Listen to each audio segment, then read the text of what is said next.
Hello guys. आज हम लोग बात कर लेते हैं कि सेंट्रल बोर्ड द्वारा 2020 के बोर्ड एग्जामिनेशन क्लास 10th और क्लास 12th के आंसर शीट के इवैल्यूएशन के लिए होम बेस्ड सिस्टम कई स्टेट और टाउन में अडॉप्ट किया है। क्या उसके कोई रॉन्ग पॉइंट्स हैं, गलतियां टीचर से होंगी और इसके बेनिफिट्स कितने हैं? तो सबसे पहले जान लीजिए कि इस बार अगर टीचर ने किसी तरह की गलती की तो सीबीएसई के बायलॉज के अनुसार उनको हथकड़ी पहननी पड़ेगी। किन किन गलतियों में? अगर स्टूडेंट को गलत मार्क्स अवार्ड करते हैं, अगर स्टूडेंट के मार्क्स के अवार्ड करने के बाद टोटलिंग आंसर सीट के फर्स्ट पेज पर करते हैं, उनमें कोई गलती हो गई, अगर किसी क्वेश्चन के आंसर को छोड़ देते हैं चेक करने से तो भी उनको इसी पनिशमेंट मिलेगी। चौथी और सबसे बड़ी बात यह कही गई है कि प्रत्येक क्वेश्चन के आंसर को चेक करते समय यह याद रखेंगे कि मैक्सिमम मार्क्स का एवार्डेशन संभव है, जो कि उसके मार्किंग स्कीम में प्रत्येक सब्जेक्ट में मेंशन कर दिया गया है। अब दूसरी बात आती है कि क्या होम बेस्ड इवैल्यूएशन में घर पर कोई भी कैंडिडेट कॉपी चेक कर देगा? इससे पहले यह जान लीजिए कि होम बेस्ड इवैल्यूएशन में एक इवैल्यूएटर को मैक्सिमम 200 कॉपीज 7 दिनों के अंदर चेक करने होंगे। मतलब कि 200 से ज्यादा कॉपी वो नहीं चेक करेगा। उसे 200 कॉपी को चेक करने के बाद इनिशियल देने होंगे लास्ट में कॉपी के, और मार्क्स को दो तरह से अवार्ड करेंगे, एक स्प्लिट मार्क्स और दूसरा उसी आंसर के लिए टोटल मार्क्स। जैसे कि सीबीएसई की आंसर सीट है तो उसके लेफ्ट में मार्जिन होता है, राइट में आप जगह छोड़ते हैं या नहीं छोड़ते हैं, जिस तरह से भी क्वेश्चन के आंसर को लिखते हैं। तो लॉन्ग आंसर क्वेश्चंस जहां 10 marks, 8 marks, 6 marks, 5 marks, 4 marks, 3 marks, 2 marks तक के क्वेश्चन में स्प्लिट एंड प्रोसेस मार्किंग का सिस्टम है। मतलब कि उन मार्क्स को अडॉप्ट करते समय स्टूडेंट ने कितने सिस्टम को फॉलो किया, कितने स्टेप को लिया, इसके आधार पर आप मार्क्स देंगे। 1 बाय 1 प्राप्त किया, प्रोसेस के आधार पर उसने साइंस में किसी क्वेश्चन के आंसर में पिक्चर को बनाया, डायग्राम, उसके थ्योरी को लिखा, उसके प्रूविंग को लिखा, अंत में जस्टिफाई करता है कि नहीं करता है अपने आंसर को। इनके आधार पर लॉन्ग आंसर क्वेश्चन में उसको स्प्लिट मार्किंग करने के बाद लेफ्ट साइड मार्जिन में टोटल मार्क्स उसी पन्ने में करने होंगे। ठीक। और इसके बाद वो टोटल मार्क्स को पहले page of the answer sheet पर लिखना होगा कि क्वेश्चन 1 के अगेंस्ट में कितने मार्क्स दिए, क्वेश्चन 2 के अगेंस्ट में कितने मार्क्स दिए, क्वेश्चन 3 के अगेंस्ट में कितने मार्क्स दिए।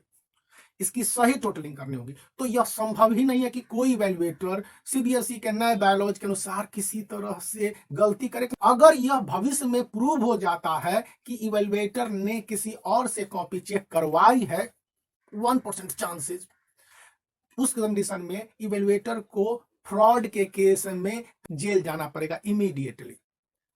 इसको लेकर जिस इवैल्यूएशन सेंटर से उसके पास आंसर बुकलेट पहुंचे हैं, उसके जो असिस्टेंट हेड एग्जामिनर होंगे हैंडराइटिंग को मिलाएंगे।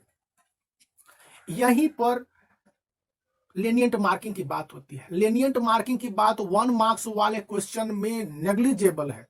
जैसे साइंस के किसी क्वेश्चन में 2 स्टेप्स में आंसर देने हैं 1 मार्क्स वाले में, या 2 सब क्वेश्चंस हैं, वहां पर स्टूडेंट को बेनिफिट ऑफ डाउट के तहत मार्क्स 0.5 मिल जाएगा। लेनियंट मार्किंग इसी split marking against the question मिलेंगे कि स्टूडेंट ने प्रोसेस किया कि नहीं किया। स्टूडेंट ने प्रोसेस किया तो लिखा कितना, यदि स्टूडेंट ने लिखा तो उसमें लॉजिक कितना है, यदि स्टूडेंट ने कंसर्न आंसर को भी दिया है कि नहीं दिया है, क्या स्टूडेंट पूरी तरह से कुछ भी भर दिया है। इन सब बातों के आधार पर उसके लेनियंट चेकिंग होंगे। तो lenient checking long answer question 2 marks से 10 मार्क्स तक वाले में ही मिलने के चांसेस सबसे ज्यादा है। अब एक बात उठती है कि इवैल्यूएटर क्या लेनियंट मार्किंग करेंगे? तो मेरे विचार से इट इज 100% करेक्ट। क्यों? क्योंकि टीचर को अपने टाइम के हिसाब से 7 दिनों के अंदर कॉपी को चेक करनी है। कम मार्क्स देने की स्थिति में टीचर पनिशेबल है लीगली, और अगर किसी क्वेश्चन के अगेंस्ट में ज्यादा मार्क्स दे देगा तो उसको कोई पनिशमेंट नहीं है। कोई भी स्टूडेंट को अगर ज्यादा मार्क्स उसके किसी भी सब्जेक्ट में मिल जाएंगे तो कहीं पर कोई ऑब्जेक्शन होगा, ना तो स्टूडेंट ऑब्जेक्शन करेगा ना तो पेरेंट्स ऑब्जेक्शन करेंगे। और सीबीएसई बोर्ड भी इसके लिए कहती है कि you can award maximum marks freely. तो टीचर के पास भी बचने के बहुत अच्छे चांसेस हैं। फोर्थ पॉइंट कि बहुत सारे evaluator marks centralised evaluation centre पर इसलिए काट लेते थे कि वहां पर बहुत सारे सीनियर टीचर्स भी होते थे, सब्जेक्ट सुपरिटेंडेंट भी होते थे, या असिस्टेंट सब्जेक्ट सुपरिटेंडेंट के अलावा जो टोटलिंग करने वाले सीनियर मोस्ट टीचर होते थे, उनसे किसी क्वेश्चन के अगेंस्ट में पूछा कि सर देखिए तो ये लड़का ये आंसर लिखा है सही है। लेकिन होम बेस्ड इवैल्यूएशन में ऐसा करना असंभव है। अब टीचर एक कॉपी को चेक कर रहा है, कोई आंसर लिखे हुए है तो किससे पूछेगा, कोई से नहीं। ऐसे में उसे उस डाउट ऑफ बेनिफिट के तहत स्टूडेंट को फुल मार्क्स अवार्ड कर देगा, ताकि भविष्य में किसी तरह के कोई झंझट या परेशानी नहीं हो। यह हो रहा है और होम बेस्ड इवैल्यूएशन का यही सबसे बड़ा फायदा है। Make the black thumb blue and subscribe the channel if you like